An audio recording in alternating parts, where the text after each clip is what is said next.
നിങ്ങളൊന്നും കഴിക്കുന്നില്ലടാ? വിശപ്പില്ലടാ. ഞാൻ കഴിച്ചോളാം. ഫുഡ് കൊണ്ടുവന്നിട്ടില്ല, പിന്നെ അങ്ങനെ വിശക്കും. അപ്പൊ നീ ഒന്നും കഴിക്കുന്നില്ലേ? എനിക്ക് പനിയായിരുന്നേ, അമ്മ ഒന്നും ഉണ്ടാക്കിയില്ല. വേഗം പോയി കൈ കഴുകി. കൈ ഉണങ്ങി കഴിഞ്ഞാലേ കല്യാണം വൈകും, അമ്മ പറഞ്ഞിട്ടുണ്ട്. പിന്നെ ആര് കഴിയോ?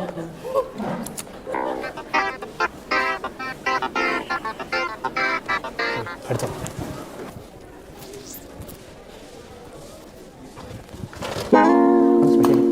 എന്താണ് സ്പെഷ്യൽ? അയ്യ പച്ചച്ചോറ. എൻ്റെ കൊണ്ടുവന്നില്ലായിരുന്നടാ കുട്ടികളെ. മമ്മി മുട്ട വറുത്തൊക്കെ വെച്ചിട്ടുണ്ട്. കേട്ടാ വിശപ്പില്ല അല്ലയോ? ഒരെണ്ണം മതി എനിക്ക്. ഞാൻ വേറൊന്നും ചോദിച്ചില്ലല്ലോ. പറഞ്ഞില്ലടാ? ഇല്ലടാ, പച്ചച്ചോറാണ്.